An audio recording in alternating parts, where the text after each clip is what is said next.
The experiments of Faraday and Henry.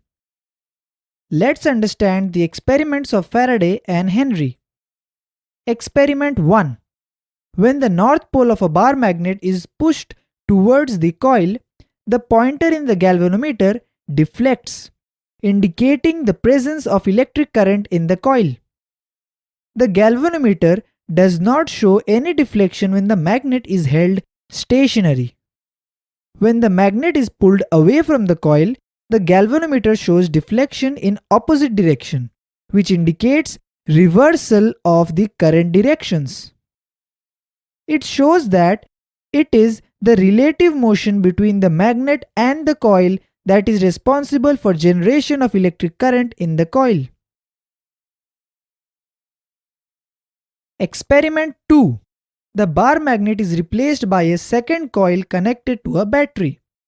As coil C2 is moved towards the coil C1, the galvanometer shows a deflection.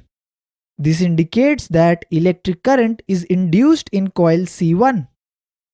When C2 is moved away, the galvanometer shows a deflection again, but this time in the opposite direction.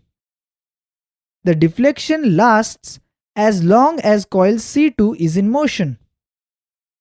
It is the relative motion between the coils that induces the electric current.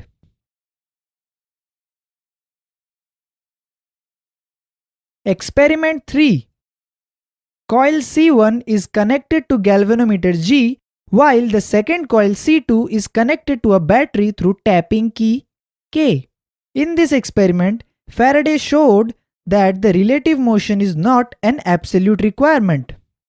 It is observed that the galvanometer shows a momentary deflection when the tapping key is pressed. The pointer in the galvanometer returns to 0 immediately after that. If the key is held pressed continuously, there is no deflection in the galvanometer.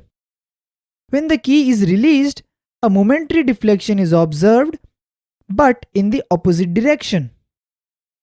It is also observed that the deflection increases dramatically when an iron rod is inserted into the coils along their axis.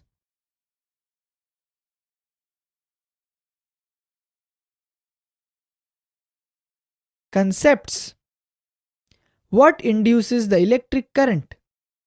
The changing magnetic flux induces the electric current in a closed circuit.